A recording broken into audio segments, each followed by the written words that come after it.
Hello everybody and welcome back. My name is Kari and today I'm doing my August wrap-up. That's where we're gonna start. I read 9 books in August. It was my reread month. I didn't read as much as I maybe would have liked to.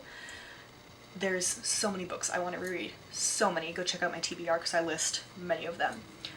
But I did get through 9 and I am most of the way through another one.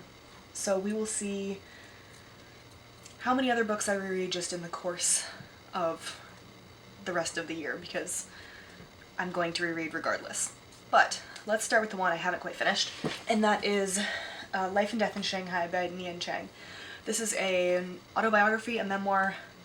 I still don't know the difference between those two, but she wrote it. It's her story, and it's her story of surviving the Cultural Revolution in Mao Zedong era China. It starts in about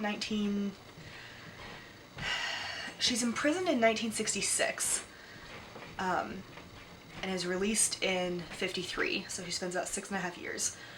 But it starts slightly before she's actually imprisoned, so I think it starts end of 1965, beginning of 1966. She's not imprisoned until September. But at any rate, I read this book in high school for my AP English class because we had to read a nonfiction and this just sounded really interesting. And I remembered bits and pieces of this, but not enough, and so that's why it was on my reread list. I am loving this now just as much as I did in high school. I think it is fantastic and absolutely a worthwhile read if you are interested in learning about Mao Zedong China and what happened to people who they considered capitalists or just, political enemies at large, as you do. So I will be finishing this. I have about 100 pages left. Then the only book I don't have this month is Powers and Thrones by Dan Jones. This is a massive undertaking of a book. It is about 500 to 600 pages, nonfiction, about the Middle Ages, which is generally explained to be about 500 to about 1500. Depending on which historian or which person you ask, you're gonna get a different answer regarding exactly when it started and exactly when it ended. So I tend to estimate 500 to 1500, give or take a couple of years. At any rate, I love this book. I love Dan Jones as an author. I think he does a really good job of explaining all of the history to you in a conversational, understandable manner without seeming like he's writing it for a 5-year-old, because Middle Ages for a 5-year-old would be really hard to do. Like I said, it is a big book. It is therefore dense. I gave it that one a 4.5 because there were some typos and some spelling mistakes that I recognize are not his fault. He's got an editor who clearly is not doing their job correctly, because dessert versus desert are fairly easy mistakes to catch, but I don't know. I didn't like it. So I did give it a 4.5 just because that was, it detracted from the actual history that he was telling. However, like I said, I love his work, I love his books. I've read several before and I will be getting a physical copy of that for myself at some point in the future. Now, the rest of the books. I have to say, I think this was my favorite book of the month. This is Firekeeper's Daughter by Angeline Boulley. This is a contemporary. It is set in 2004, and if you tell me that it is historical fiction, I will come for you, because I was born in 92. There is no fucking way this is contemporary or historical fiction. Like, there's just, it's not. Nope, won't do it. It's not. It's contemporary. Anyway, 2004, set in Michigan, sort of right on the border with Canada. For those of you who are not, American, Michigan is one of the North states, sort of on the eastern side, in between the East Coast and the West Coast, and it's right on the north, right on the border of Canada. It also has 2 parts. There's the UP, or the Upper Peninsula, and then the mainland, Michigan. But at any rate, I mean, Google has maps. Google it. At any rate, it takes place in 2004 Michigan, with, what is our main character's name? Janice Fontaine. She is Anishinaabe, or Ojibwe, and lives on the reservation, but sort of not on the reservation. She is half white and half Ojibwe. The start of the story is her planning to go away to this great college, and then not great things happen, and she has to deal with them and how she does that. I had heard amazing things about this book, not least from Abby of Pelennor. And then I read it with my book club. I was so excited to finally get to this because it's been on my TBR and it's been staring at me saying, read me, for however long it's been out, and I haven't yet. That's on me. But this is phenomenal. I gave it 5 stars. I think it is a fantastic, I would call this new adult. I know that was a whole thing a couple years ago, but she's 18 in the book. There are adult themes in here. It is her going to college, so it's not strictly speaking, high school level, because a 13-year-old doesn't give a damn what about any type of college. Let's be real. But I could relate. There are some very tragic events in this book, so please do look up the trigger warnings for this. I will tell you right now, substance abuse is one of them. Gun violence is another. What I like most about this book is the fact that as an Indigenous author, she recognizes and acknowledges the harm that substance abuse and gun violence have on her community, but doesn't make them the focal point of this book, right? The focal point of this book is this young woman trying to figure her way through life and through just general, being 18, along with a couple of other harder things, because everybody goes through something harder in their life, but be it the death of a grandparent, the death of a pet, your best friend gets shot, your uncle has a substance abuse disorder, whatever it may be. Court, I don't know. But she didn't make that the focal point of the book. And I love that it is a happy minority book, right? It doesn't focus on the not so great things that for some reason society thinks that minority authors should focus on.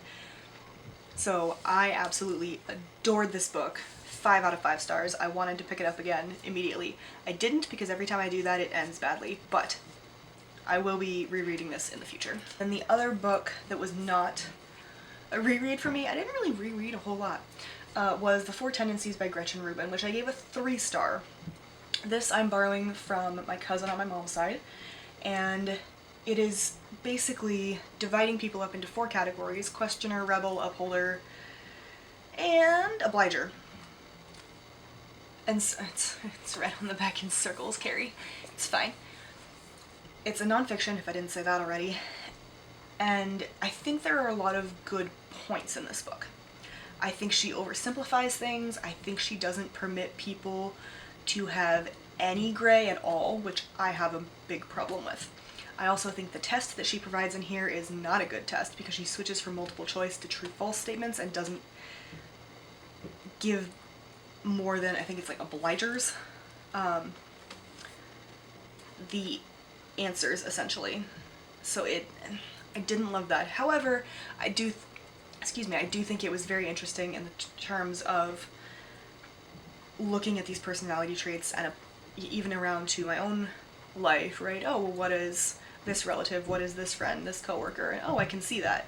And she does provide some interesting takeaways in terms of how to approach that person to get them to do what you want. So I did enjoy that aspect of it. I thought it was very interesting. I just think it was incredibly oversimplified, and I wish she had done more research into what this is. And then the other 6 books I read were all the Mandy series by Lois Gladys Leopard. So that is Mandy and the Secret Tunnel, Mandy and the Cherokee Legend, Mandy and the Ghost Bandit, Mandy and the Forbidden Attic, Mandy and the Trunks Secret, and Mandy and the Medicine Man. This series starts in 1900, following Amanda, or Mandy, our main character. She's the blonde one. She is 1/4 Cherokee, and in the start of this, her father is dead, so she moves into a neighbor's family home when her mother remarries, and her father's faithful Cherokee friend, Uncle Ned, watches out for her. Many, many things happen over the course of just the first book alone, which I will not spoil, but they are middle grade Christian fiction. Usually, I've said it many times, I don't like Christian fiction anymore. I read it pretty voraciously growing up because that was not what I was allowed to read. My parents didn't really care what I read, but what I had more access to. simply because I borrowed books from one of my friends, Katie, and her mom was very stringent about Christian fiction or else. It's a whole thing. She's moved past that now. Well, Katie has. I don't know if her mom has. Anyway, and these books my grandma bought me, all 41.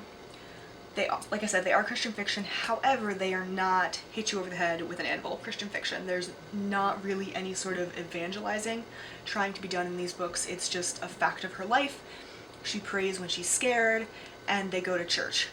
Right, it is definitely a part of her life, but they're not trying to convert you in these books. And I really enjoy that aspect of it, because much of the Christian fiction does feel like they're trying to convert you, or they're forcibly and visibly trying to point out that you are a horrible person and are going to hell if you believe in that, which I don't like. None of your business where I'm going if there's an afterlife. I will deal with me and you deal with you and we'll all be fine. Anyway, yeah, so Mandy has all these different adventures. They are mystery stories. They take me about an hour to read. They're anywhere from 120 to 150 pages, so they're not super long. Again, middle grade. But I still love these books. They were anywhere from a 4 to a 5-star read for me, just depending, because there are some issues.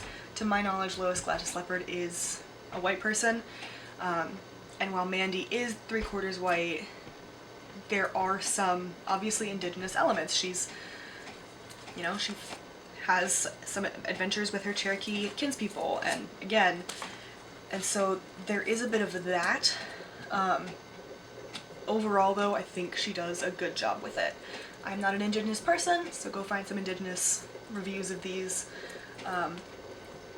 but overall I still love these books. I think I will love these books until the day I die.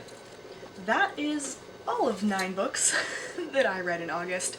I hope you enjoyed this video, and if you did, let me know down in the comments. If you've read any of these books or interested in any of these books, let me know it down in the comments as well, and in the meantime, I will see you in my next video. Bye!